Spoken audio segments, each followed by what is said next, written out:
Who's staying and who's going? A conversation surrounding the Houston Texans coaching staff. When it came down to it, there is no place I wanted to be any more than H-Town. So it was an easy pick for me. It was a no-brainer to be here. All right, be home. It was a no-brainer. So it wasn't a difficult decision at all. It was very easy. You are Locked On Texans, your daily Houston Texans podcast. Part of the Locked On Podcast Network, your team every day.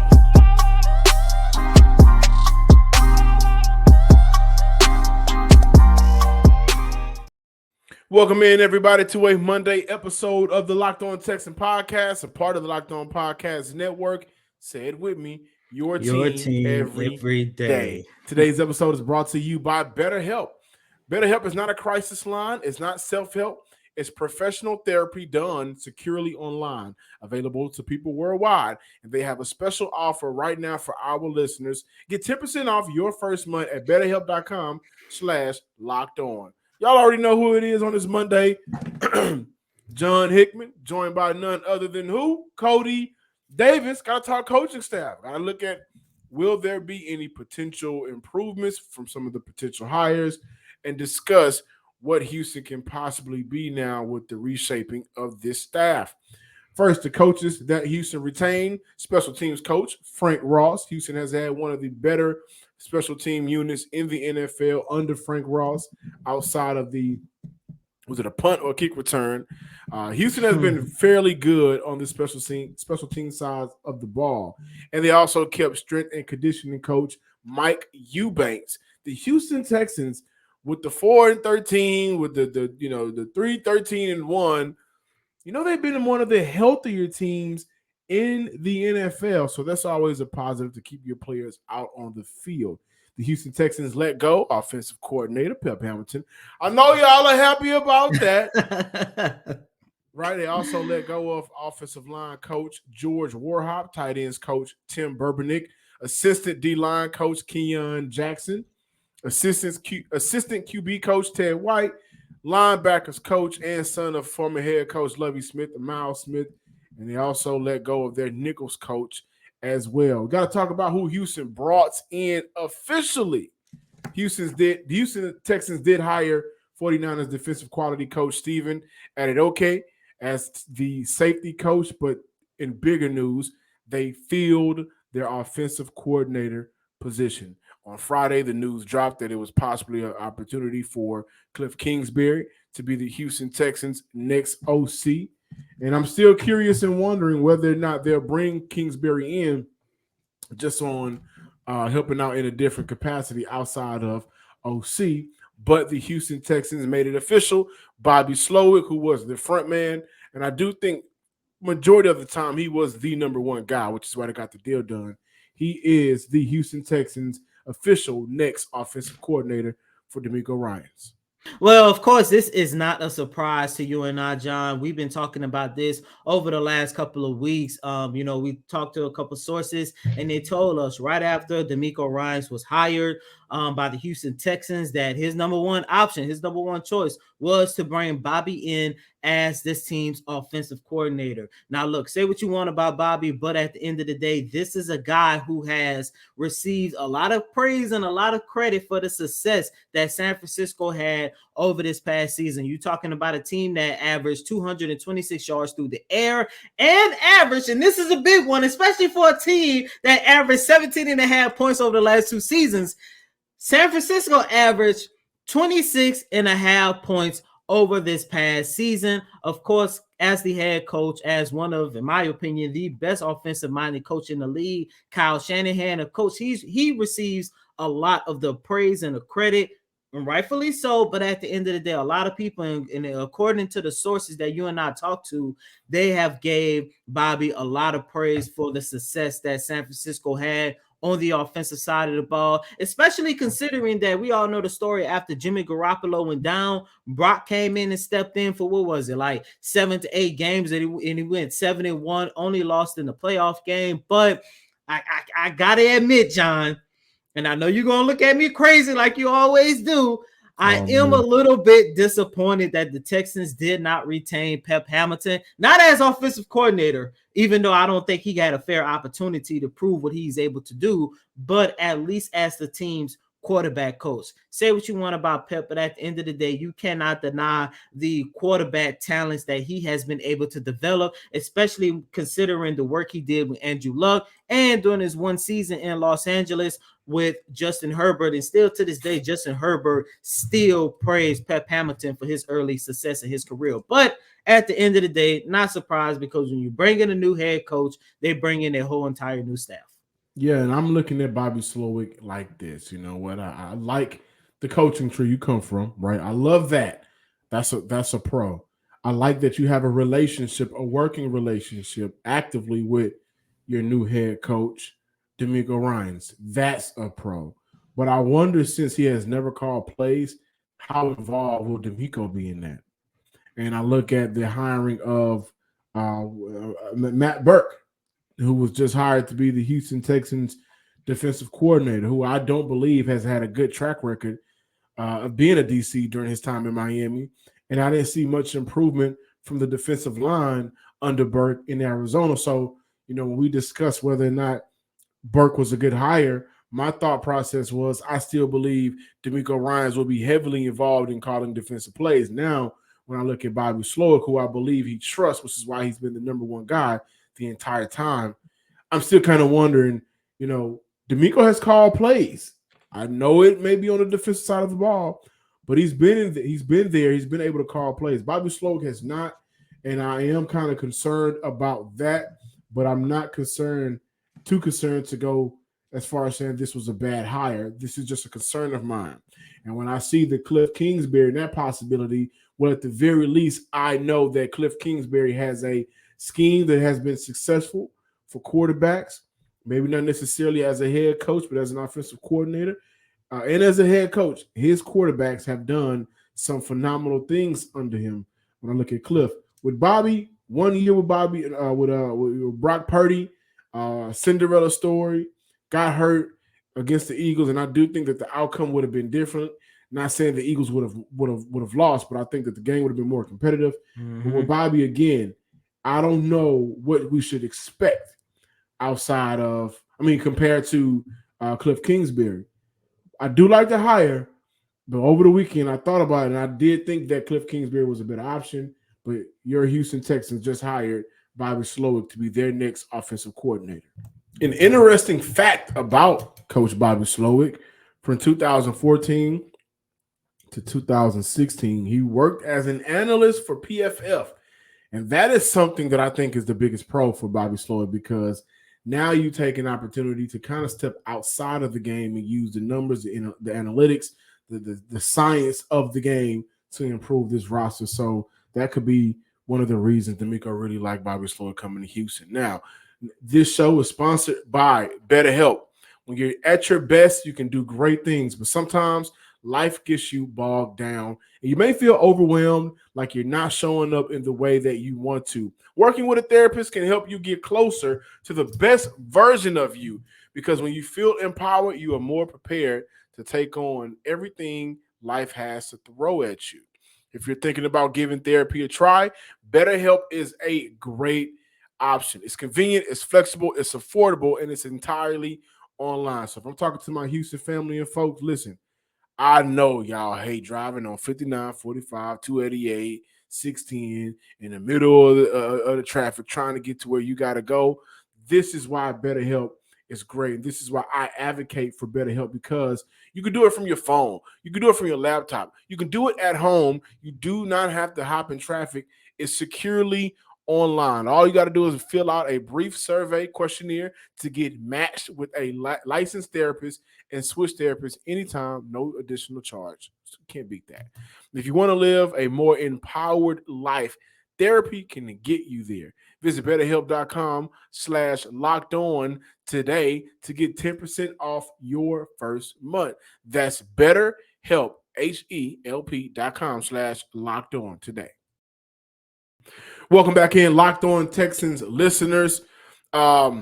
You know, one coach that I thought Houston should have kept around, Joe Dana. He is now in Buffalo, I believe, and they just replaced him That by was a hiring. good. Yeah, I like Dana, man. I thought Dana did a very good job with Petrie in terms of helping him cover in the NFL, and I don't think he got the credit that maybe he should deserve for his job with Jonathan Owens. Honestly, Mm-hmm. Jonathan Owens is a guy that you know, he's a football player. Yeah, he knows how to play football, but he's never really got an opportunity to be on the field consistently. When he did get on the field prior to this year, there was a reason why he was a special team player. But this year, and I do think because Houston didn't have many options outside of Owens, he played significantly better compared to the roles he's been playing for Houston.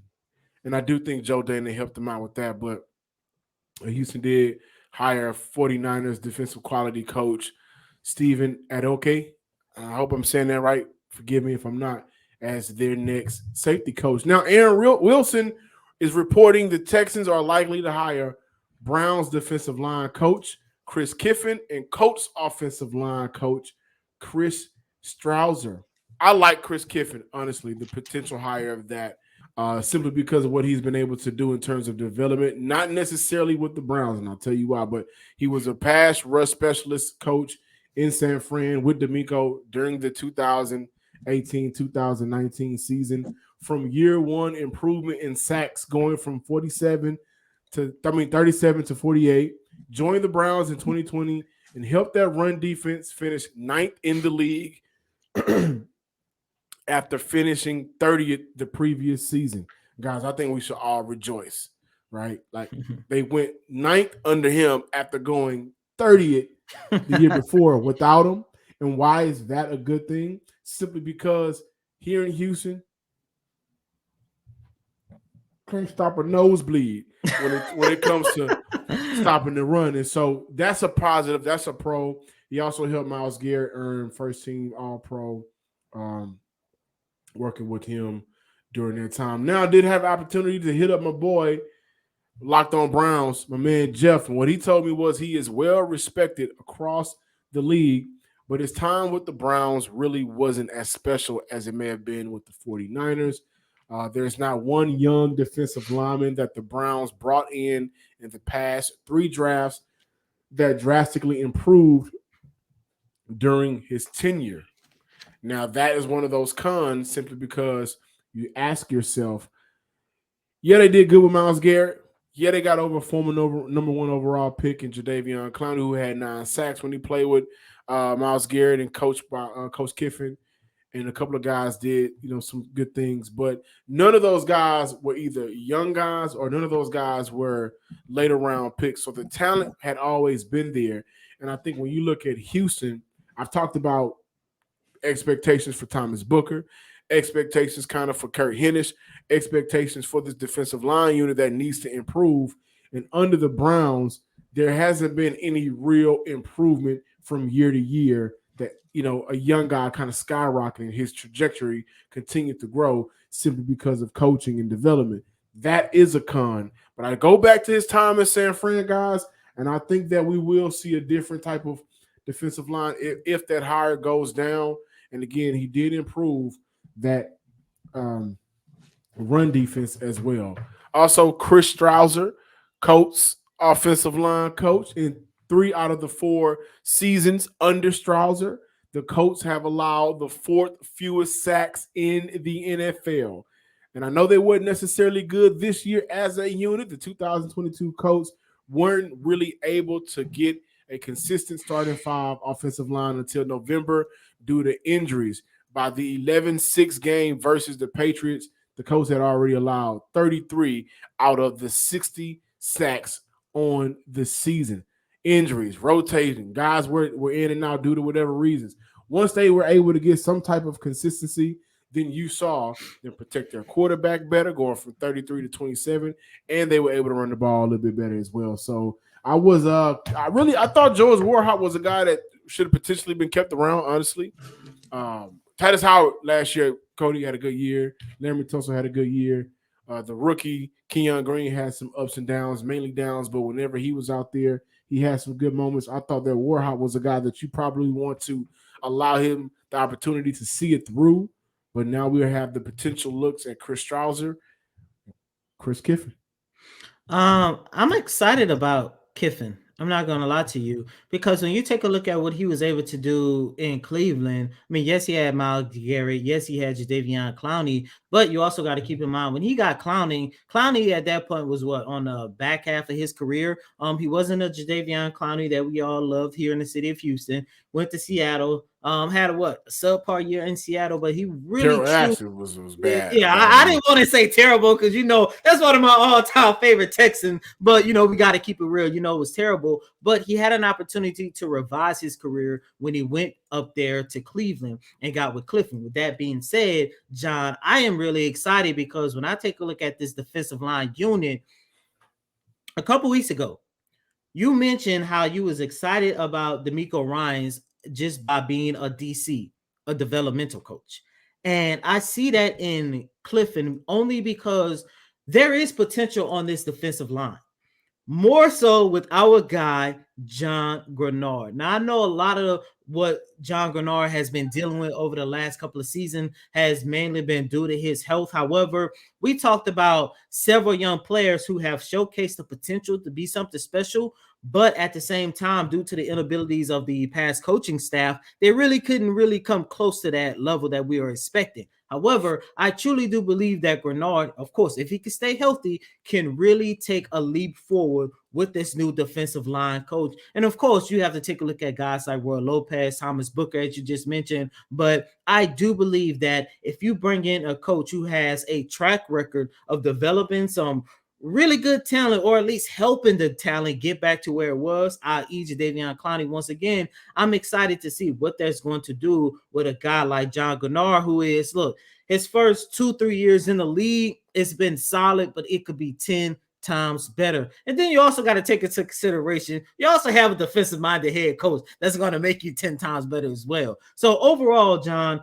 I truly believe that the Texans defense is definitely going to take a step forward this season. Now, as for the offensive line, like I mentioned in the first segment, when you bring in a new head coach, they're going to bring in their own staff. However, I thought George Wilhop did a phenomenal job here as the offensive line coach for the Houston Texans, especially when you consider everything that he had to go through. The offensive line unit went through several different changes, especially at center, with the mystery of what happened to Justin Britt. However, in terms of, that offensive line unit might have been the most stable of all the position groups in terms of productions, especially considering, once again, this is why it's very important for them to keep these two guys when you have Laramie Tunsil on the left side and Titus Howard on the right side as well. I do want to say that when I look at Coach Kiffin, I want to look at what he did for DT DeForest Buckner, who we know is now in Indy after the 2019 season. Indy went and traded for him. 2016, no Kiffin. Well, Buckner, 6 sacks, 7 tackles for a loss. 2017, 3 sacks.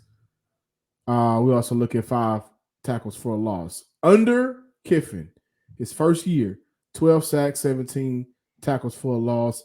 That has been his career high. And then that following year, 7.5 sacks, 9 tackles for loss. And so because of Kiffin and some of the work that he's done, I'm not going to give him too much of the credit because the players do go out there and bust their ass. And DeForest Buckner is a freak anyways. But you can see some improvement in why he's valuable to this team. The midway point of the NBA season is here. And now is the perfect time to download FanDuel, America's #1 sports book. Because new customers get a no-sweat first bet up to $1,000. That's bonus bets back and if your first bet doesn't win. Just download the FanDuel Sports app today, right now. You sit on the couch anyhow. It's safe, secure, and super easy to use. Then you can bet on everything from the money line to point scores to threes drained in the game. Come on now. You can't beat that. Plus, FanDuel even lets you combine your bets for a chance at a bigger payout with same-game parlays. So don't miss out on your chance to get your no-sweat first bet up to $1,000 in bonus bets when you go to FanDuel.com/LockedOn. That's FanDuel.com/LockedOn to learn more. Make every moment more with FanDuel, the official sportsbook partner of the NBA. Welcome back in, Locked On Texan fans, listeners, and viewers out there. It's a Monday, and with that Monday, we got just a lot going on with this franchise, boy. Did I tell you they waited until the Not weekend? a good thing, It's a finally. good thing. On Sunday, the Texans hired Gerard Johnson as their QB coach. We kicked off today's show talking about Pep Hamilton out the door. Well, maybe he didn't leave that door shut because Houston had a guy come right on in behind him. Probably didn't even have to use the key to get in. Still fresh. Jared Johnson, Houston native. He served as the Vikings assistant quarterback coach this past season, working closely with Kevin O'Connell, who Houston, interviewed to be their head coach at some point in the last 2 seasons. He really did help out Kirk Cousins. Cousins threw for a career high 4,500 yards and 29 touchdowns, working with Gerard Johnson. And, I think that because he is coming from Kevin O'Connell, who I have a lot of respect for as a coach. I think that he does a very good job with what he's working with out there in Minnesota. On top of that, if you guys don't know, Kevin O'Connell spent some time with the greatest organization, the New England Patriots.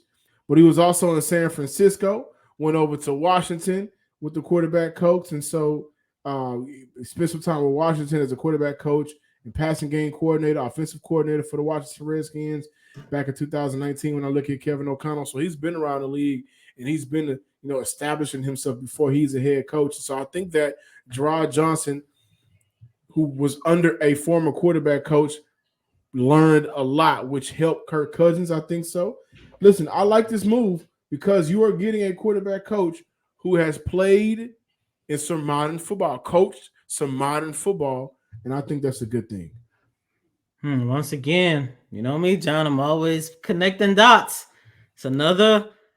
This is another example, another sign that the Texans are truly considering taking either CJ or Bryce at number 2 overall come the 2023 NFL draft in April. I like this hiring because, like you mentioned, not only is this a quarterback coach that has been successful, but he has recently played in the modern game. When you take a look at modern players, especially at that position, this is another sign that at the end of the day, CJ or Bryce is going to be a member of the Houston Texans. Don't want to get too ahead of myself because we do have free agency coming up. And look, even though we are all expecting the Texans to go after one of the 2 top quarterbacks, I kind of do have a feeling that they are going to at least go out and try to get a veteran that could at least be a voice of reason for these young quarterbacks, even for Davis Mills, who is probably going to be the 2nd string overall. I don't see them going after a big name